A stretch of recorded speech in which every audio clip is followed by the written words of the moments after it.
नमस्कार। टुडे उत्तराखंड में आपका बहुत बहुत स्वागत है। मैं हूं गीतिका पांडे। हमारे प्यारे राज्य उत्तराखंड से जुड़ी हुई खबरों को जानने के लिए टुडे उत्तराखंड को सब्सक्राइब करें और उत्तराखंड के किस जिले से ये वीडियो देख रहे हैं कमेंट बॉक्स में हमें जरूर बताएं। नई आबकारी नीति का प्रस्ताव तैयार, 23 को कैबिनेट की बैठक में लग सकती है मुहर। राज्य सरकार आबकारी नीति में कुछ ऐसे प्रावधान करने जा रही है जिससे राजस्व में और अधिक बढ़ोतरी हो।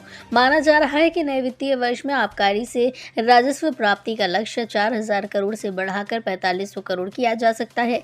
फिलहाल नई आबकारी नीति का प्रस्ताव तैयार हो गया है, जिस पर मुख्य सचिव डॉक्टर एस संधू अध्यक्षता में 2 दौर की बैठकें हो चुकी हैं। देहरादून के व्यापारियों ने लिया फैसला, आज से 22 जनवरी तक दीपावली की तरह सजेंगे बाजार।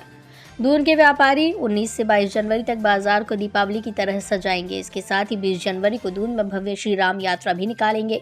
गुरुवार को स्टार वुड होटल में दून उद्योग व्यापार मंडल की ओर से आयोजित पत्रकार वार्ता में सिद्धार्थ अग्रवाल ने कहा कि 22 जनवरी को अयोध्या में श्री राम मंदिर में रामलला के विग्रह की प्राण प्रतिष्ठा की जा रही है।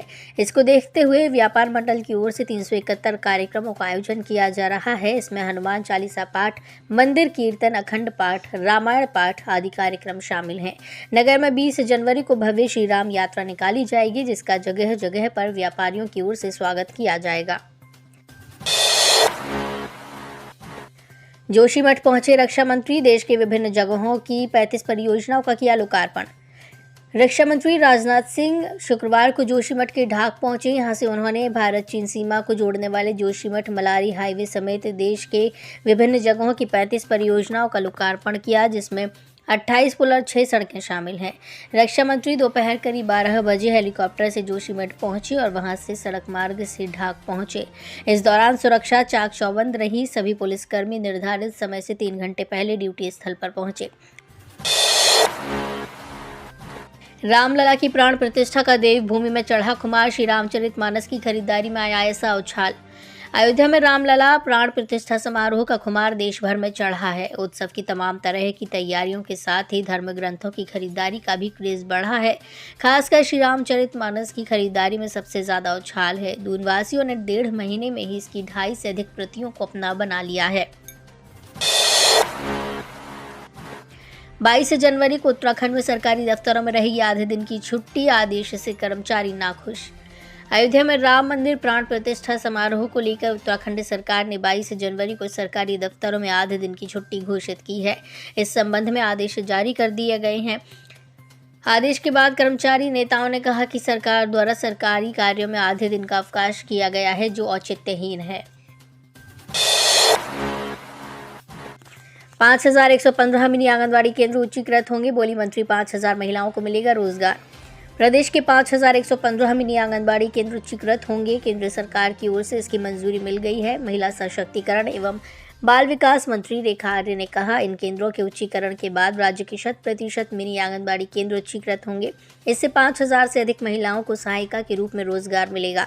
महिला सशक्तिकरण एवं बाल विकास मंत्री ने कहा कि राज्य सरकार की ओर से केंद्र सरकार को वर्ष 2023 में मिनी आंगनबाड़ी केंद्र के उच्चीकरण का प्रस्ताव भेजा गया था। नए साल में इसकी मंजूरी मिली है, जो राज्य में हमारी आंगनबाड़ी बहनों के लिए केंद्र सरकार की ओर से बड़ी सौगात है। रामलला के भक्तों के लिए अच्छी खबर, आस्था ट्रेन का शेड्यूल जारी, जाने कब से होगी शुरुआत। अयोध्या में रामलला के दर्शन करने वाले भक्तों के लिए अच्छी खबर है। उत्तर रेलवे ने 20 अलग अलग स्थानों से अयोध्या स्पेशल ट्रेनें चलाने का प्रस्ताव रेलवे बोर्ड को भेज दिया है। इनमें 8 ट्रेनों का शेड्यूल जारी कर दिया गया है। पहली ट्रेन 25 जनवरी को देहरादून से अयोध्या के लिए प्रस्थान करेगी।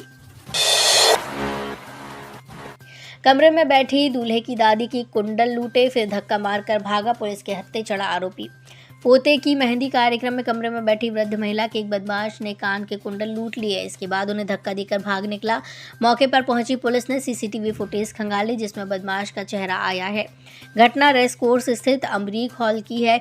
जानकारी के अनुसार मूल रूप से उत्तराखंड के रहने वाले जसराम जोशी दिल्ली में रहते हैं। उनके बेटे की बुधवार को शादी होनी है। इससे पहले मंगलवार को अमरीक हॉल में मेहंदी का कार्यक्रम चल रहा था। जसराम जोशी की 82 वर्षीय माता रेवती जोशी एक महिला के साथ ऊपरी मंजिल के कमरे में थी। कार शोरूम कर्मचारी ने ग्राहकों से की 20 लाख की ठगी, बुकिंग और रजिस्ट्रेशन के नाम पर लगाया चूना।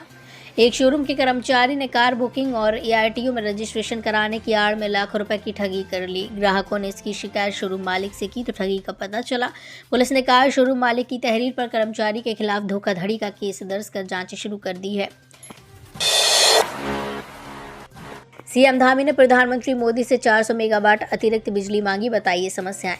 मुख्यमंत्री पुष्कर सिंह धामी ने प्रधानमंत्री से कहा कि बिजली की बढ़ती मांग के सापेक्ष राज्य सरकार को खुले बाजार से प्रतिवर्ष 1000 करोड़ की बिजली खरीदनी पड़ रही है। इससे राज्य के वित्तीय संसाधनों पर बोझ पड़ रहा है। उन्होंने प्रधानमंत्री से कोयला आधारित संयंत्र से निर्मित 400 मेगावाट अतिरिक्त बिजली देने का अनुरोध किया। मुख्यमंत्री धामी ने कहा कि आगामी 5 वर्षों में राज्य के GSDP को दोगुने के लिए आधारभूत ढांचे में व्यापक वृद्धि प्रस्तावित की गई है, जिससे राज्य में औद्योगिकीकरण, सेवा क्षेत्र में निवेश को आकर्षित किया जा रहा है, जिससे भविष्य में बिजली की मांग में बढ़ोतरी होना तय है।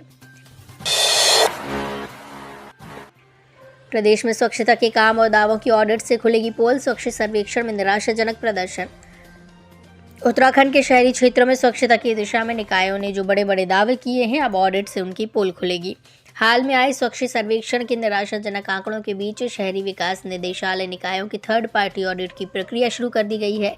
इसके तहत 8.5 में से 2.5 लाख घरों का डोर टू डोर कूड़ा उठान भी जांच में जद में आया है।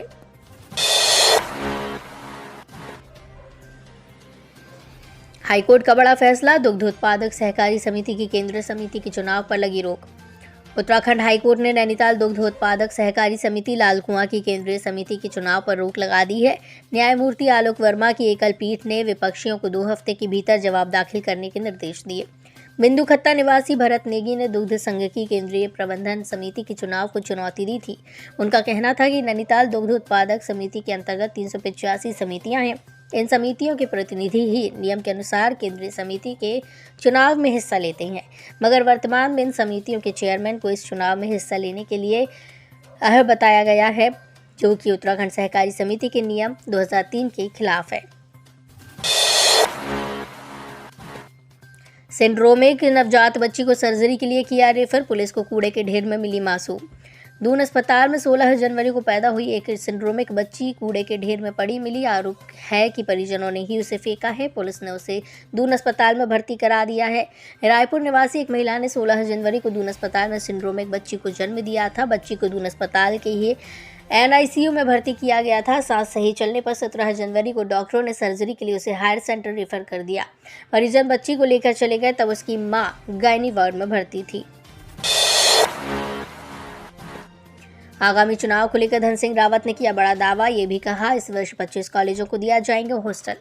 शिक्षा एवं स्वास्थ्य मंत्री धन सिंह रावत ने कहा कि सरकार ने मेडिकल क्षेत्र में 11,000 पदों पर नियुक्ति करने का लक्ष्य रखा है। उन्होंने शिक्षा क्षेत्र में भी हर ब्लॉक में स्थित डिग्री कॉलेज में प्राध्यापक तैनात करने और इस वर्ष 25 कॉलेजों को हॉस्टल दिए जाने की बात कही।